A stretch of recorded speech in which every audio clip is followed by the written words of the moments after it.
Assalamualaikum warahmatullahi wabarakatuh.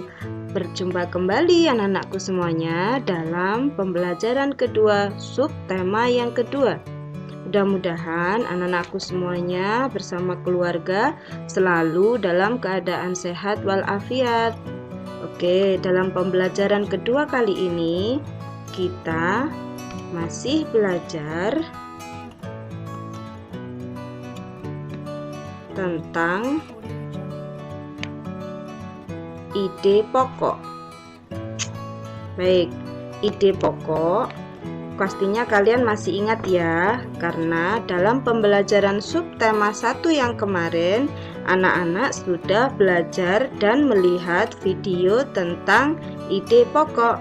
Nah, sekarang Bu Guru terangkan kembali tentang ide pokok.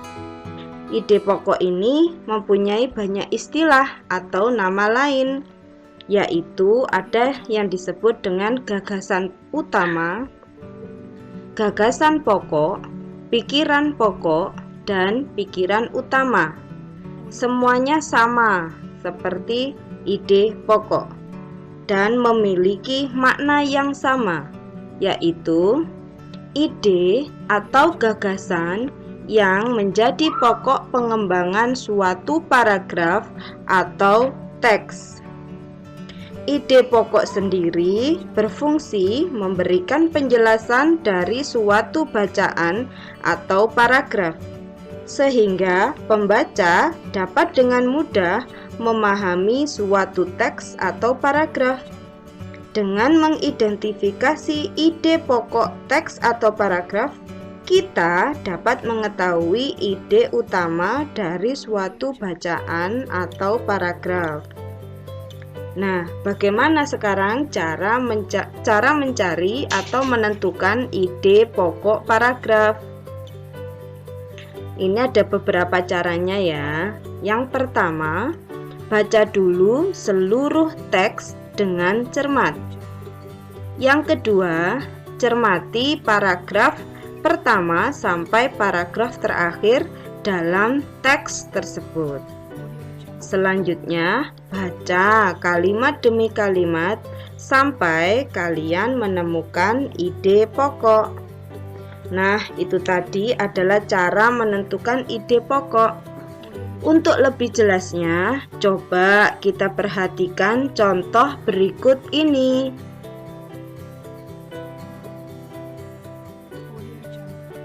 Baik, ini ada sebuah paragraf.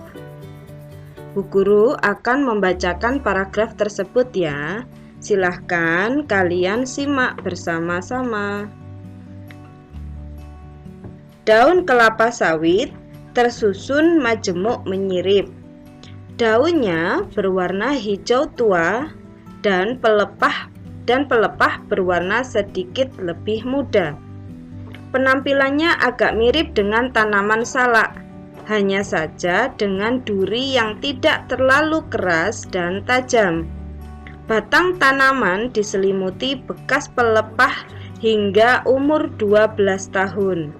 Setelah umur 12 tahun, pelepah yang mengering akan terlepas sehingga penampilan menjadi lebih mirip dengan kelapa. Nah, ide pokok paragraf tersebut adalah, baik kita bahas bersama ya. Paragraf tersebut membicarakan tentang daun kelapa sawit. Maka sudah bisa dipastikan ide pokok paragraf tersebut adalah daun kelapa sawit. Hanya fokusnya adalah pada bentuk daun kelapa sawit. Maka bisa ditulis ide pokok paragraf tersebut adalah bentuk daun kelapa sawit. Oke, sampai di sini mudah-mudahan anak-anakku semuanya paham ya tentang bagaimana cara mencari ide pokok. Selanjutnya, kalian nanti bisa langsung latihan dengan mencari ide pokok dalam suatu bacaan.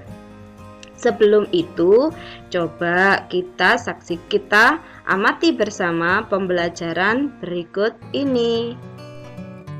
Nah, anak-anak, setelah kalian mempelajari tentang cara bagaimana kita bisa menemukan ide pokok suatu paragraf, sekarang kalian buka buku paketnya tema 1 halaman 56. Di situ terdapat teks yang berjudul Perkembangbiakan pada Ayam. Setelah kalian baca nanti, kalian kerjakan yang pertama yaitu tuliskan ide pokoknya, yang kedua buatlah peta pikiran, kemudian yang terakhir yaitu buatlah kesimpulan dari teks tersebut. Pada teks tersebut terdapat hewan yaitu ayam. Ayam dapat dijadikan sebagai ladang usaha di bidang peternakan. Nah, ngomong-ngomong di bidang peternakan, kita akan mempelajari juga kondisi perekonomian negara ASEAN. Bidang peternakan sangat potensial dijadikan komoditas ekonomi suatu negara.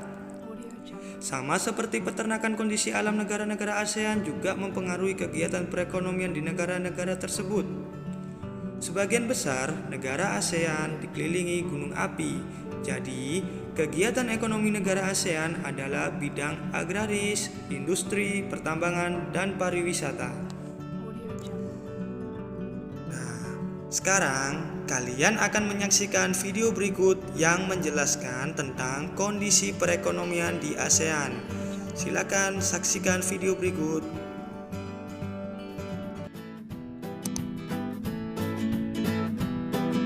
Kegiatan ekonomi negara-negara ASEAN. Teman-teman Smart Point, ayo kita cari tahu kegiatan ekonomi negara-negara di kawasan Asia Tenggara. Brunei Darussalam. Negara ini terkenal sebagai pengekspor minyak mentah, gas alam, dan produk minyak. Memiliki pendapatan per kapita tertinggi karena gas alamnya. Filipina. Mata pencaharian penduduknya di bidang pertanian, pertambangan, dan industri. Produk unggulannya diekspor seperti nanas, kopra, kayu, gula, dan biji tembaga. Indonesia, negara kepulauan terbesar dan memiliki ragam sumber daya alam yang sangat kaya. Saat ini Indonesia mengekspor minyak dan gas bumi, tekstil, dan produk-produk dari kayu. Keindahan alam Indonesia merupakan daya tarik di sektor wisata. Kamboja. Mata pencaharian penduduk Kamboja adalah pertanian. Hasil pertanian Kamboja yang besar adalah padi dan karet. Laos. Rakyat Laos hidup di sektor pertanian yang menghasilkan beras, jagung, tembakau, jeruk, dan kopi. Malaysia. Bermata pencaharian di bidang pertanian, pertambangan, dan perindustrian. Menghasilkan biji timah terbesar di dunia. Myanmar. Perdagangan Myanmar meliputi kayu, terutama kayu jati, beras, pupuk, dan berbagai barang kerajinan. Singapura. Mengekspor mesin dan alat transportasi, alat elektronik, dan barang-barang konsumsi. Penghasil bahan kimia dan produk olahan minyak. Thailand. Penghasil beras terbesar di Asia. Mata pencaharian penduduk di bidang pertanian, kehutanan, pertambangan, industri, dan pariwisata. Vietnam.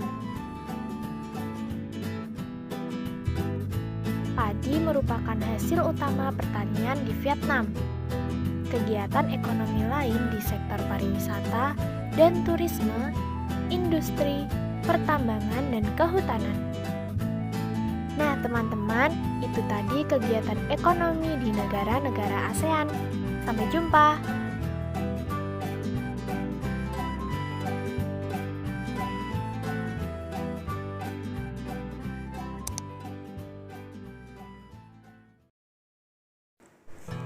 Nah, anak-anak, setelah kalian menyaksikan video tadi, dapat kita simpulkan bahwa sebagian besar negara-negara di Asia Tenggara perekonomiannya yaitu di bidang agraris, industri, pertambangan, dan pariwisata.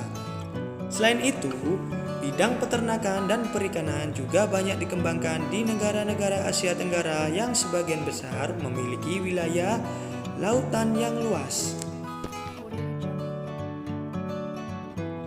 Nah, sekarang ayo kita buka buku paketnya, tema 1 halaman 46.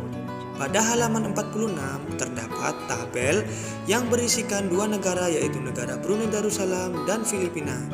Pada tabel tersebut kita disuruh mencari perbedaan dan persamaan karakteristik dua negara ASEAN yang berhubungan dengan kondisi ekonomi negara tersebut. Sekarang ayo kita isi bersama-sama untuk negara yang Brunei Darussalam. Brunei Darussalam bertumpu pada sektor minyak bumi dan gas. Yang kedua, pendapatan Brunei Darussalam merupakan pendapatan tertinggi di dunia.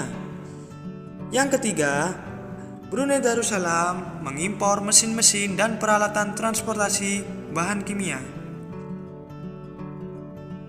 Sekarang, ayo kita isi kolom yang negara Filipina. Yang pertama, Filipina mengandalkan bidang pertanian dan peternakan pertambangan. Yang kedua, ekonomi Filipina merupakan keempat terbesar di Asia Tenggara. Yang ketiga, Filipina menganut sistem ekonomi campuran dengan industri utama bergerak pada bidang pengolahan makanan, tekstil, elektronik, dan otomotif.